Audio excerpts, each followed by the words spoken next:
pred začiatkom pokládky koberca z prírodného kameňa.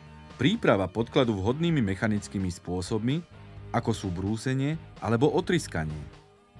Nesúdržné vrstvy a miesta s vyplavenými jemnými časticami odstrániť až na súdržný podklad.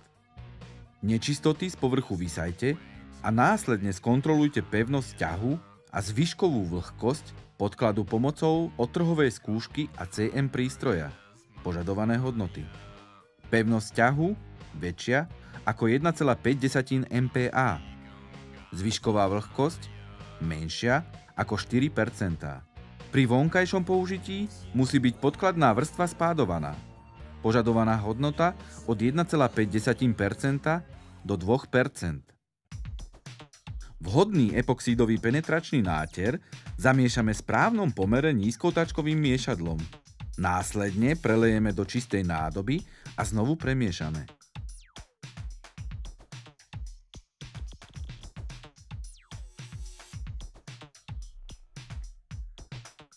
Náradie po každom pracovnom kroku očistíme Murexin epoxidovým riedidlom.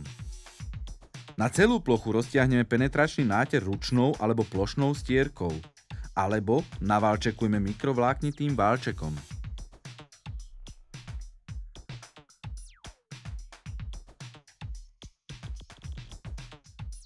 Čerstvý penetračný náter posypeme vysušeným kremičitým pieskom.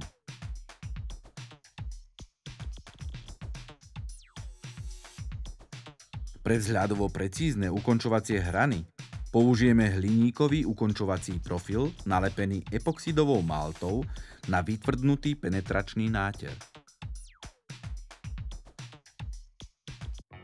Nerovnosti podkladu vysprávte vyrovnávacím tmelom.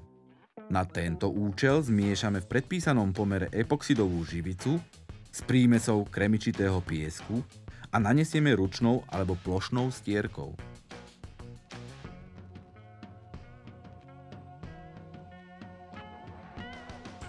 Pre lepšie spojenie s nadväzujúcimi vrstvami zasypeme čerstvú vyrovnávaciu stierku kremičitým pieskom. Po vytvrdnutí vysajeme prebytočný nespojený kremičitý piesok. Požadovanú farebnú zmes mramorového piesku zmiešame v predpísanom miešacom pomere so živicou pre koberec z prírodného kameňa. Pre dosiahnutie rovnomernej homogénnosti zmes prelejeme a znovu krátko zamiešame. Zmes nanášame v rovnomernej hrúbke vrstvy a súčasne zhutňujeme a vyhladzujeme hladítkom.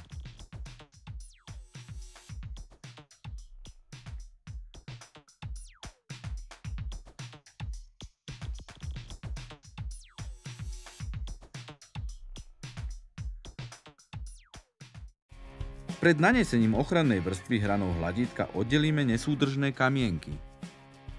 Po záverečnom vysatí aplikujeme ochranný náter pomocou mikrovláknitého válčeka. Válčekujeme v dvoch na seba kolmých smeroch. Odvážiť, premiešať, preliať.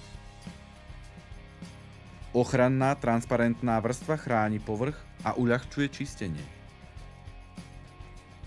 Povrch získa po 3 dňoch mechanickú a po 7 dňoch chemickú odolnosť.